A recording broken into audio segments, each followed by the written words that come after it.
Welcome to the big time, pal!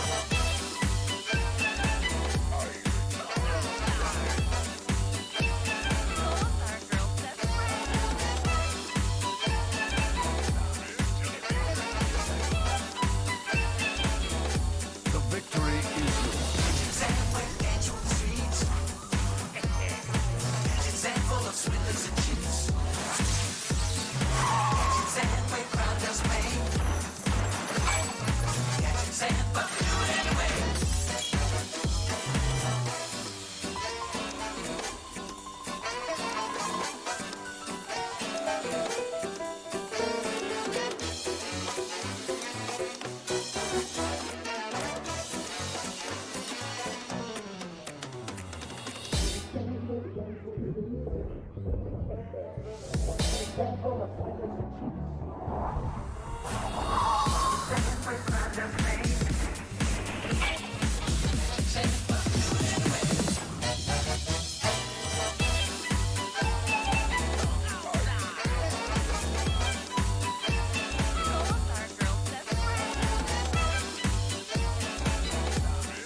well fought.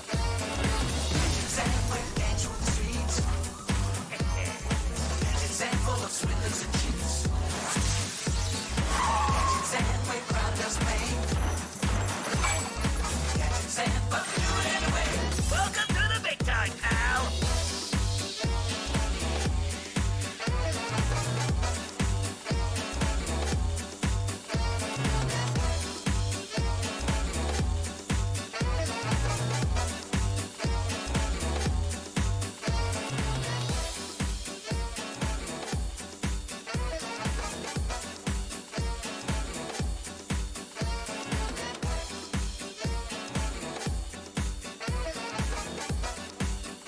Now who's got the upper hand?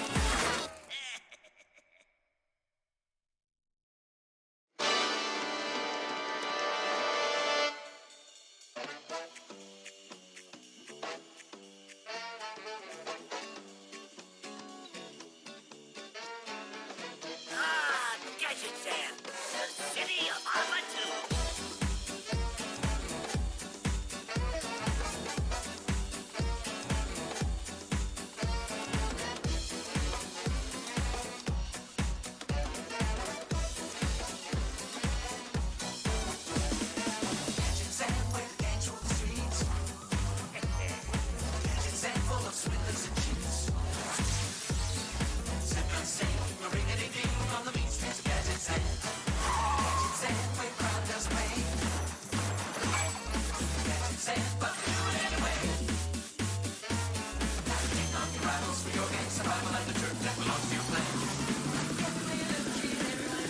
Welcome to the big time, pal!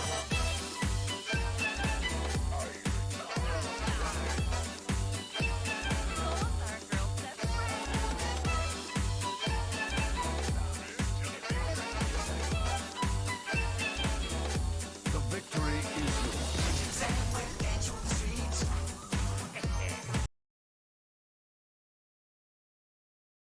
Hello and welcome everyone to Wildin Out. We had a bit of delay. We had some technical issues on our operator end when Fish went in. Fish, our usual operator, is helping out. And when he went in, all the stuff that we had set up prior was deleted, so we had to go and redo it all. But now we're here, and joining me as always, Fish. Hello. Hope you're doing well.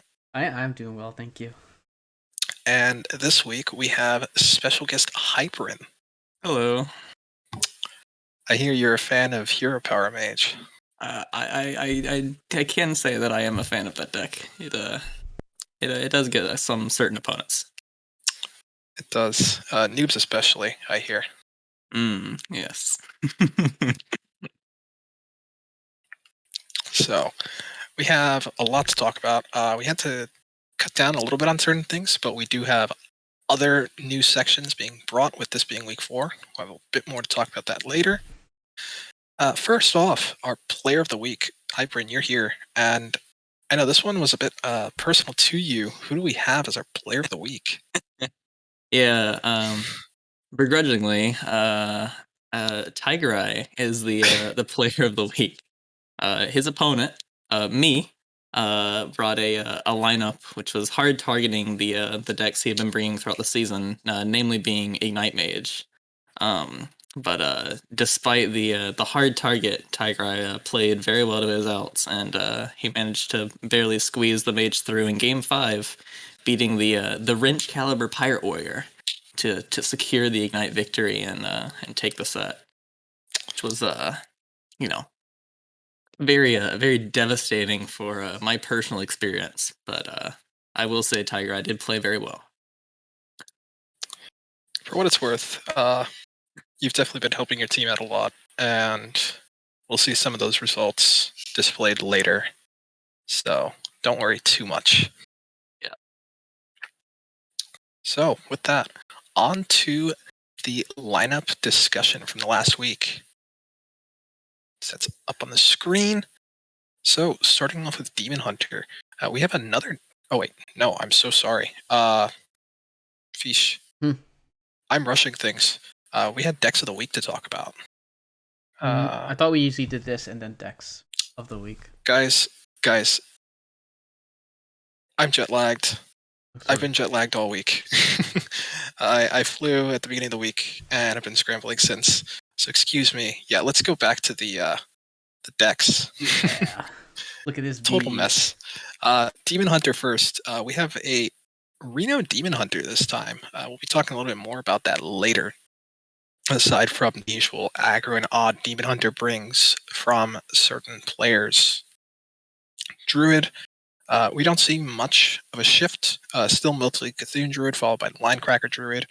We also have a Mechathune Druid, just strictly Mechathune, and a Token Druid.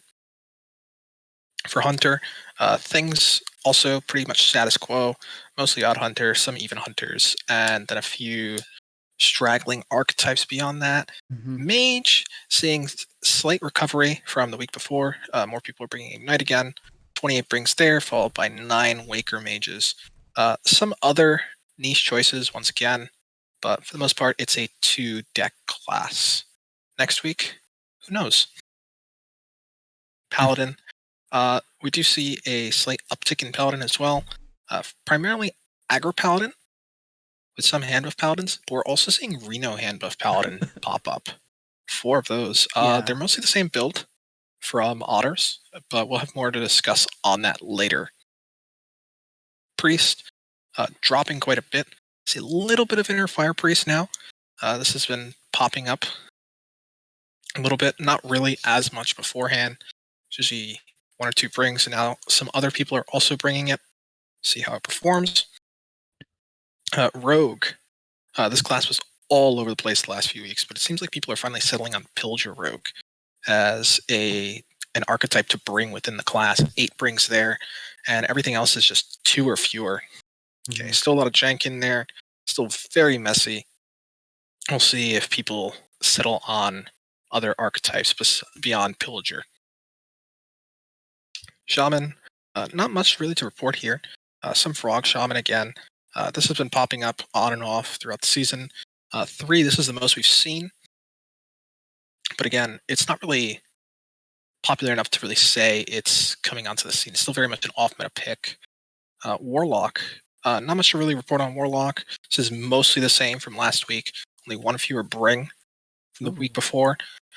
Not really anything going on there. Still see a lot of variety. But again, more pain locks than before. Yeah, just slightly more pain locks, but for the most part, it's all the same.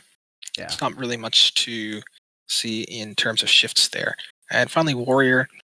Pirate Warrior drops a little bit more, 4 fewer brings this week, and Pirate Warrior still very popular. It's top archetype, 4th most popular archetype brought, but slowly dropping in popularity week after week. It should stabilize soon, possibly, if it weren't for nerfs. And with nerfs, who knows what will happen? We'll have to see. Now, promise I'm getting this right, guys. Let's go back to the main screen and talk about those decks. Yeah.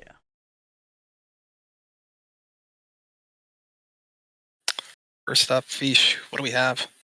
We have, and I believe this is Bitbeaker's Reno Demon Hunter. Definitely an interesting bring from a player who loves to bring kind of just more interesting lists. He likes to homebrew a lot of lists. I can't necessarily see all the bottom top, and let me so we have a N'Zoth the Corruptor top, and it's kind of combining various archetypes. There's like some death rattles with N'Zoth, or there's different tribes with N'Zoth the Corruptor. No, that's death rattles. Jace, so there's like a Fel DH package. It's just a whole bunch of stuff. But it's Reno at the same time. So there's Zephyrus, there's Reno. So it kind of has like some good cards mixed in with various archetypes for Demon Hunter. Let's not forget, there's also Kurtrus and a Kurtrus combo. Right. That is a big combo. That's a very potent. With an empty board, it does 26 damage. I think it's just barely under 28. Yeah, depending. I think it's 26. 26. Oh, okay. 26. So first hero power, followed by 12 little one-run rushers attacking something. Yeah. Goes up to 26, and that's usually all sent to the face. Oh, so very potent. Where else would it go? Yeah, for sure. Hey, it's almost enough to kill an ancient one. So yeah, you're right there. Don't knock it till you try it. Nope. You're right. Take care of those Blood of Cahoon big priests all over the place. Or Blood of the Ancient One, rather. Oh, we do run a Fury, which means that gets up to 4 attack, and at 10 mana, we can kill an ancient one with it. True. There you go. There's the 30 attack. That's the last you need. Now we follow up with Reno the following turn. He'll back up. It's insane. And if anyone's wondering, Kurtrus gives 5 armor, so you can take 30 damage. Take 30 damage indeed. Yeah. Yeah. All right. Anyways, on to the next. On to the next. Yeah. So this one is Reno Handbuff Paladin. We have it marked as Swag Wars because Swag War brought it in one with it. But it's important to note that this is actually from Otters, this build. This was brought by a few people actually, which is what makes it so cool. And basically, yes, you run a hand buff package, but make no mistake, this is a Polkelt deck. Okay, you have a Polkelt stack right here, top out at Lightforge Cariel, followed by Reno Jackson. One of the best stabilizers in the game, those two cards together. Okay, you play Cariel, you clear a bunch of small minions, pretty much tank up and double your effective health with the immovable object by taking half damage. And then you just heal back to full health, and all of a sudden you're at 60. Yeah. Follow that up with things like Leroy and Chillblade Champion, and then you just finish off your opponent. Yeah. I think post Cariel, every single minion that Reno Handbuff is playing is just like its own threat. Like they do not run out of threats. It's very scary. If they play Polka on 5, you're in for a tough ride. Yeah, I listened to this myself too. Nops brought it, and it was the same exact list. And he took me to Fatigue. It was a Reno mirror. Took me to Fatigue, and then beat me with a 20 attack Leroy. Not much I could do there. So deck is very potent. It's pretty good. Yeah, the deck seems pretty good. I really haven't got to see it played much, but um I know that Otters has been liking it, and Otters is generally a very good deck builder for Wild. So yeah, I mean, definitely seeing some play in a small sample, and it might could gain some traction potentially. Yeah, and keep in mind, in previous metas and expansions, we have seen Rita Paladin a while before, Yeah. and it's done fairly well. Oh, So yeah. it's no surprise Yeah. that this is viable and competitive here.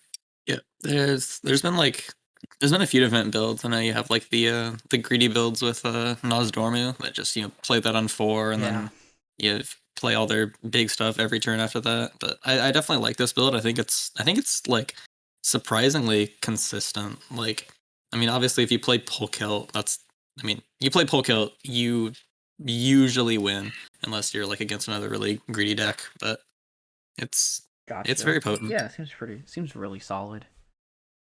Yeah, very strong. Anyways, we still have a lot to talk about. Yeah. So let's continue to match recaps.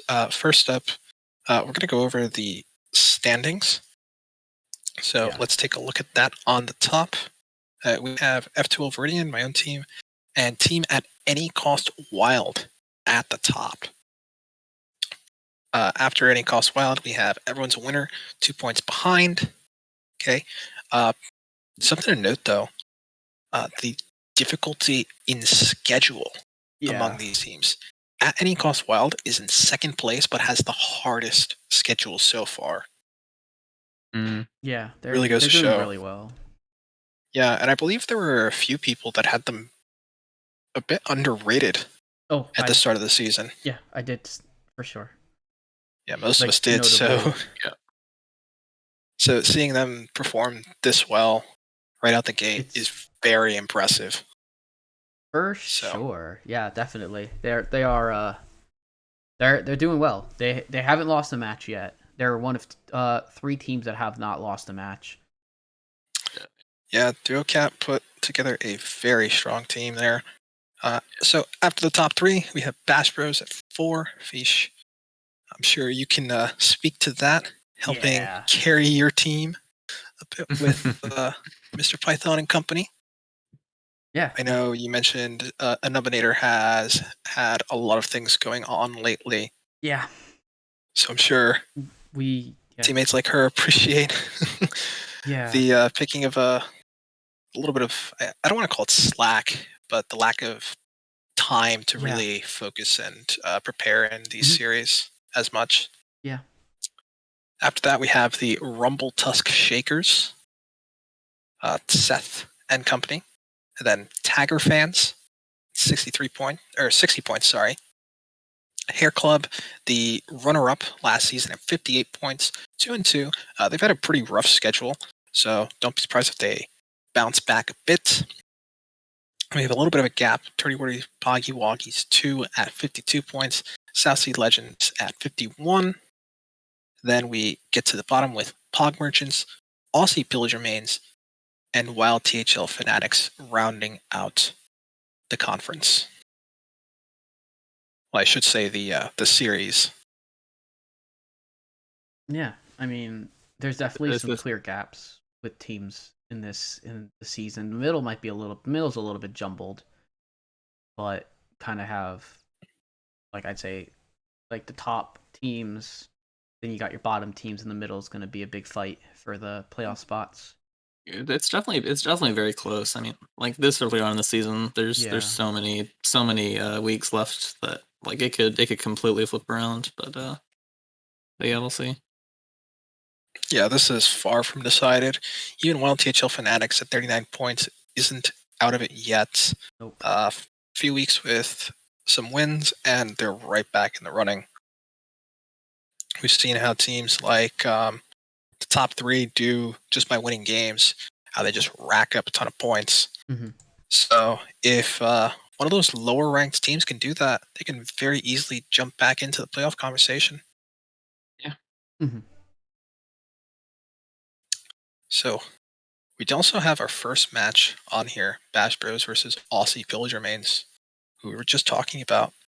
Fish, All right, so this was a pretty good, pretty much needed win for our team. We've been within like 4 points every week, for the last 3 weeks now. This one came out for a win for us. So the week started with an Upinator taking a I believe the week started with an Upinator taking a 3-1 loss to Yo Daddy, followed by followed by Mr. Python getting a 3-2 win, Reverb getting his win. And then in going into my match, if I had gotten a 3-1 or better, we would have sealed the week. But I went 3-2, which meant that we couldn't lose the week. We could only tie if Bone Master swept Jailstorm. But Jailstorm getting 2 points for us gets us the win 15-13. I'm very, very happy for my teammates to get a lot of points on top of just getting on top of the 3 match wins. Yeah. Just looking at this, you did say you reverse switch Maxi which is did reverse very sweep impressive. Yeah, That is very impressive. I Maxi is pretty scary. He's got the pillager, of course, which he's Oh, gosh. a bit of a master with. Yeah. I feel I've never seen the pillager lose in a THL set. It's insane. He pillagered me on 5 in game 1, and I had turn 5 ignite combo. So Ugh. he beat me by going first. That hurts. Yeah, it was fine. That's very much a Maxi move. Yeah, it was like I was like, are you kidding me? He actually like gets all his combo pieces in type 5. That's crazy. But I the rest of my lineup was suited to kind of deal with some form of combo from Maxi. Where I was able to reverse sweep Mechathune Warlock. Yeah, I had Even Hunter, Shadow Priest, and Ignite Mage that were left up with Even Lockening Band. Oh, it worked out very well for It you. did, yeah. Yeah, there you go. So, congrats on the win. Thank you. On to the next. On to the next. So we got Turdy Wordy's Poggy Woggies 2. I know some people love the name. I shudder every time. This is a very love or hate team name, I feel. It's beautiful. Some people have it rated as one of the highest in recent seasons. Others can't wait to see it go. So my spreadsheets don't like long names, but I think it's a good name. Yeah, my spreadsheet cries as well. Yeah. So, but yeah, on to the match. These teams both, really scrambling to try to get some points. Pog Merchants looking for their first win here. They finally get it. Nine Eyebrows continues his dominance with a 3-2 victory over Rin. Mortal Wombat taking a 3-1 win over Tavin M. Pace, the captain, also doing well, bring himself up to 2-2 with a 3-2 win over Nice Jewish Owl. Owl is a very unique player in Wild, I'd say. Yeah. You never know what he's going to bring, except for his select comfort decks. And they are quite off the board, too. So when you face him, you got to really plan differently. Yeah. Compared to other weeks. So good on Pace to do that. Copa getting a 3-1 win over Charp. And Excalibur getting his first win of the season over Turtle. 3-1 to seal the win for Pog Merchants. This does move Pog Merchants up in the standings. Not as high as Turdy Wordy's yet, but it's very close. 4 points apart now. Yeah, it's pretty tight. Glad to see Artist and Pace. So Mortal Wombat is also formerly known as an awful artist, and I'm happy to see him and Pace get a win this week. And Excalibur as well to get his sweep. And on the other end, I'm a big Copa fan, so I like to see him win. So good match. Absolutely. And finally, we have one more match. And we'll let our guest Hyperin take this. Thank you. All right, so yeah, here we have Everyone's a Winner and Wild THL Fanatics. And you can see off the bat, Mr. Luke was subbing in this week, I believe, for Tom, I want to say. Yeah. But he's up there in the first seed. I think one of the biggest things I noticed about this was the bands. It's a very shaman and mage band like all the way across the board. So that was very nice. But yeah, you can see it's 1511. We have Bitbeaker with his Reno Demon Hunter still taking the win over Mr. Luke 3-1. Labore beating out Hazer, is a very skilled wild and conquest player. Jordan on the other side getting a full sweep against Kyrex. And then Tagger, another prominent very with many fans, Tagger fans might say, getting a 3-2 over Slad, and 6J getting the 3-1 over Gumby as well. So yeah, this is everyone's a winner. Still solidly at the on the top end of things. While THL Fanatics, like we said earlier, there's still hope for them. There's plenty of time left in the season. They're nowhere close to out of it yet. Still waiting to see how things will pan out. Everyone's a winner is a very like skilled team, so they're pretty rough obstacle, but that just means it's better for them further down the line. Can we take a moment to point out the bands as well? It's only shaman and mage bands over here. Mm-hmm. Yeah. What is it? Like a six mage, 4 shaman. Yeah. I mean, I think yeah, those are probably I would say those are the best classes to leave your ban at. It's either those or Hunter. I think are those, just because they're so hard to counter properly. Like it's very difficult. I mean, it can be done, but like you're probably better off just banning one and bringing decks that benefit from such a ban. Yeah, definitely agree there. It's very hard to counter one or the other. There are decks that do well into them, but to find 4 decks that do well into both or one or the other, you're going to be hard pressed to find a perfect lineup. Yeah, I agree. I think, I mean, I have tried. Yeah. Thanks, Riceful. I have tried to counter the mage, and it does not gone according to plan. So Yeah. it's definitely a solid ban target. Absolutely. So with that, that's our match recaps of the week. And next up, we have a section we're bringing back. So week 4 already complete, and we all know after the first 4 weeks, that means player power rankings return. So let's head on over there and get those up on the screen. Fish, you want to run through the honorable mentions from bottom to top? Sure. All right, so starting off, our honorable mentions is our wonderful host Marty B at 3-1. Game wins 10-6 with a 10 PAR, followed by King Ogre 3-1, 11-8 with 11 PAR. Otters at 3-1, also with 11 PAR. OT Zexa, or I guess it's Zixia or Zixia, 3-1, 11 PAR. Zysha. Okay, awesome. Yeah. And then I just say OTZ. Yeah, and then OTZ also good. Then our final HM is Jordan MG himself, 3-1, 11 PAR. Very well done to all of those people, except for me, because obviously I'm ringing it. You can ask Donde. I do the wild side, he does the standard side. It's a very good setup we have. Anyways, onwards. At number 10, we have Battle Tagger at 11 PAR. Number 9, Nops, 12 PAR. Memnarch also tied there at 12. Okay, for rank 8. At 7, we have another 12 PAR. Swagwar TV, the 10-6 record. Hyperin tops off the players at 12 PAR. Number 6, congrats Hyperin.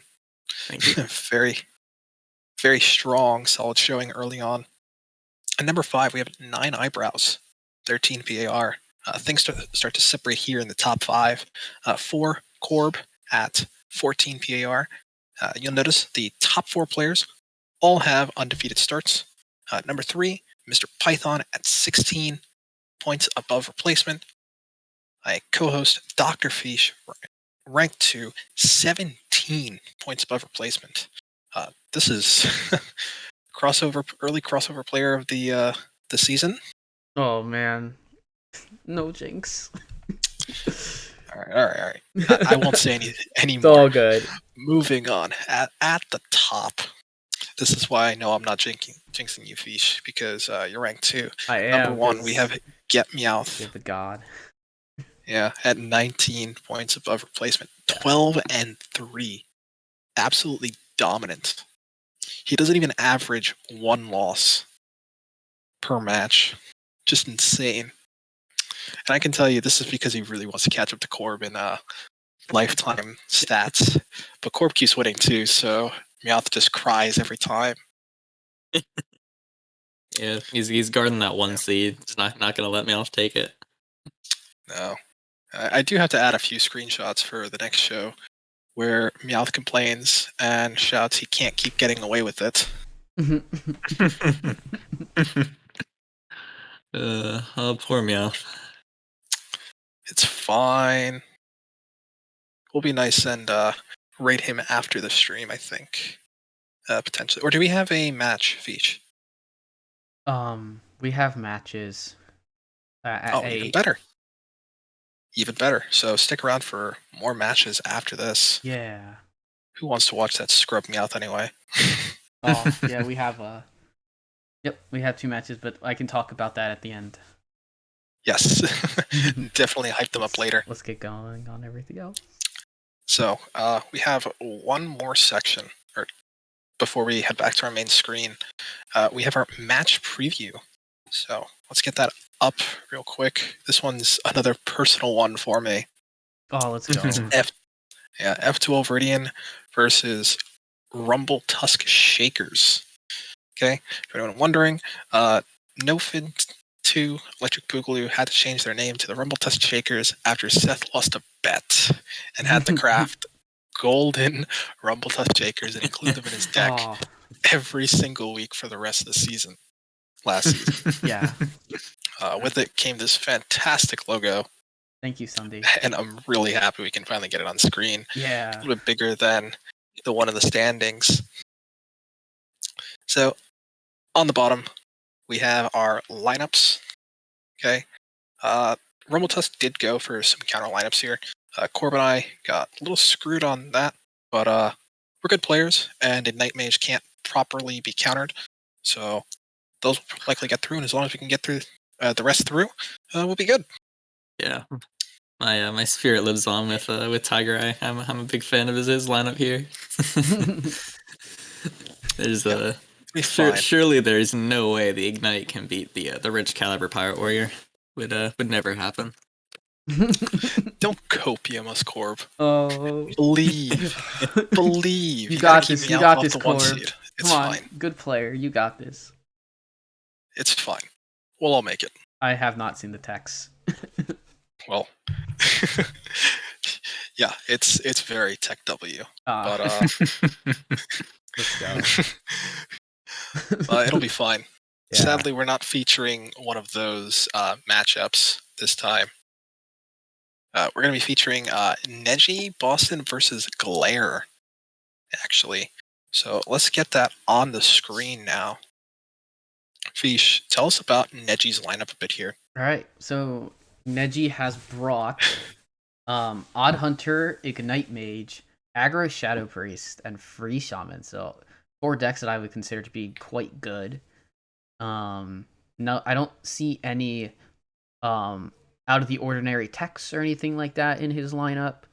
Like I'm now I have to scroll the Shaman because that's something that you can tech. But it looks like everything's solid there. And on Glare's end, we have what looks to be a Free Shaman, notably running Wildpaw Caverns, which is a card that it's kind of debated by by some people in the community about whether it's like really good to have in the deck or not. Yeah, there's not really a lot of play seen Yeah. in Wild on it, Yeah. right? Yeah. I think Because it's just not a nature spell, and people Mm-hmm. really want to draw their elementals in the deck. yeah. I think So not everyone's on it. I think it's a very solid card for sure, but I think Yeah. like having a higher minion density in Free Shaman is like is Super very good. Yeah. Yeah. For Primal sure. Dungeoneer Hyper. is just a really good card. Yeah, Hyper, you want to tell us about the rest of Glaire's decks here? Some of these are really out there, Yeah, and sure. different. Yeah, so I see we have the Odd Hunter, pretty standard, notably running more tradables. I know some people run what is it, Hunter's Mark in the last 2 slots instead, but Yeah. he's opted to go for a 5 tradable build.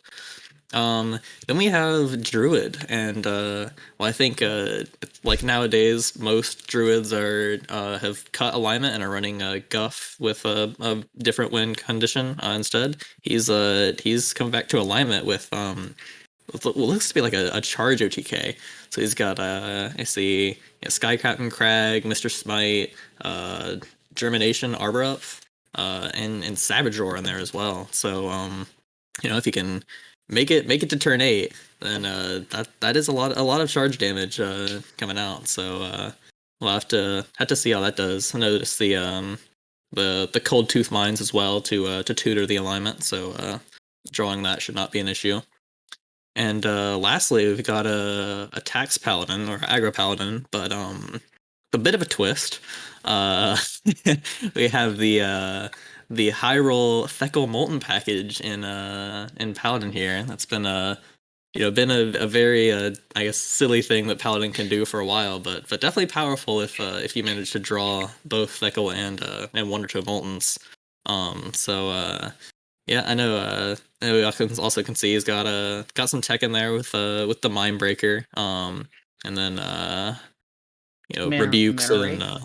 Mana Wraith. Yeah, it's actually effective against Ignite Mage. Weblord does not affect their combo pieces, but just all the repetition and tax. Pretty much, I still call it tax paladin. A lot of people still call it aggro paladin. It's still a tax deck. But yeah, we'll see.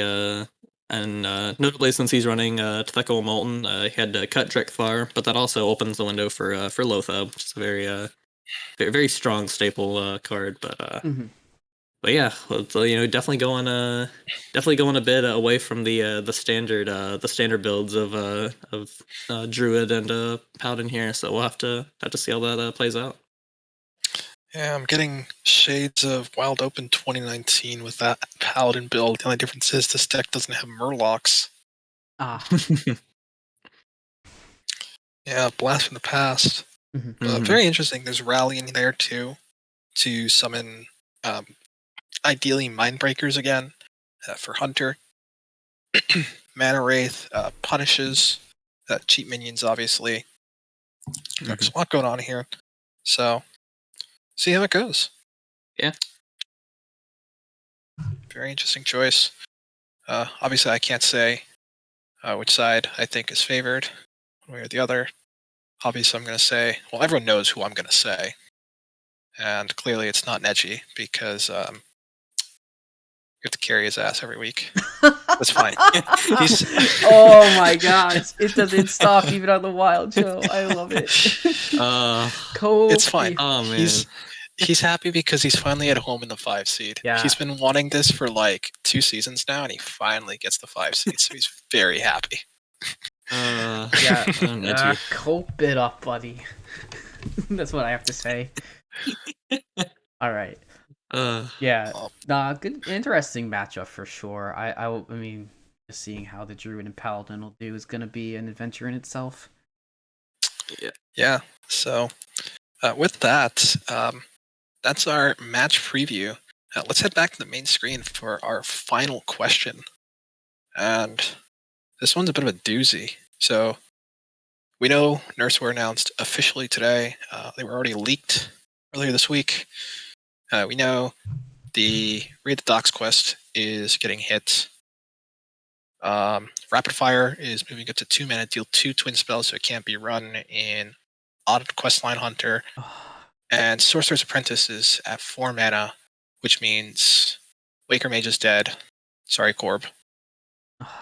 Most combo mages are dead. A lot of quest mages are going to struggle if they ever come back.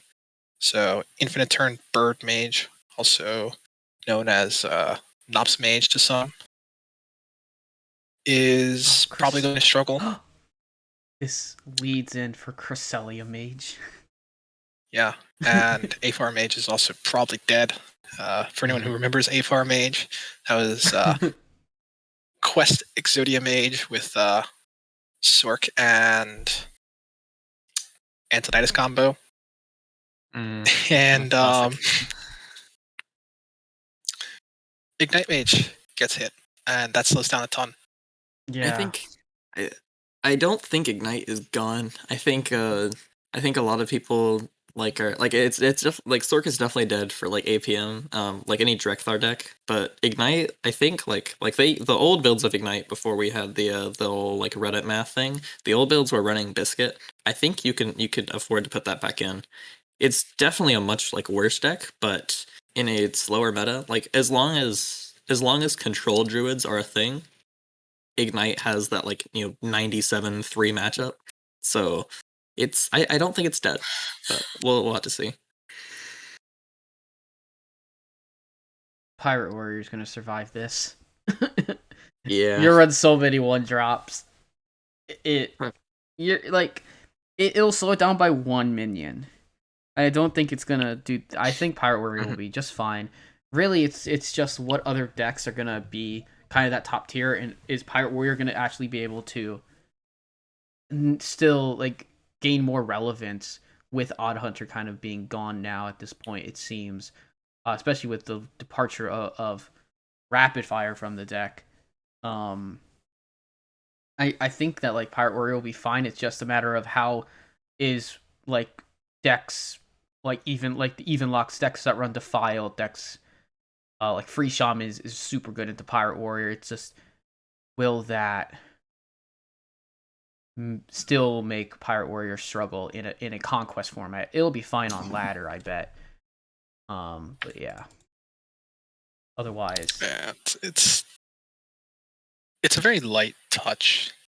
It is for Wild. Some people are already floating mana on turn 5 to guarantee the turn 6 Rikara without it getting ratted.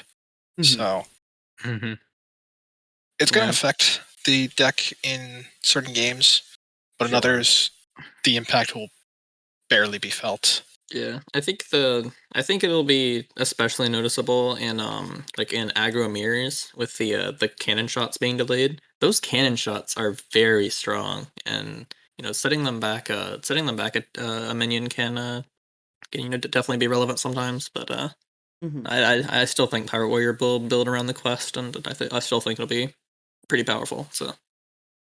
But also at the same time, without Odd Hunter and maybe without Ignite Mage, more slower control strategies can come back, like a Reno Lock, for example, which do have like you said, like Defile, like very efficient removal for board based decks like Pirate Warrior. So yeah, it's all a balancing act. Yeah, and funny, I feel like none of us are talking about Odd Hunter. Yeah, the deck really hurts now without Rapid Fire. Yeah, you lose two extra ticks of quest in a card. Yeah, I think I almost wonder if Odd Hunter is still better than regular Questline Hunter, because the 3 damage hero power instead of the 2 damage, it's a huge difference, and it hurts so much. See, the thing is, like, regular Questline Hunter, Rapid Fire is still the best card in that deck.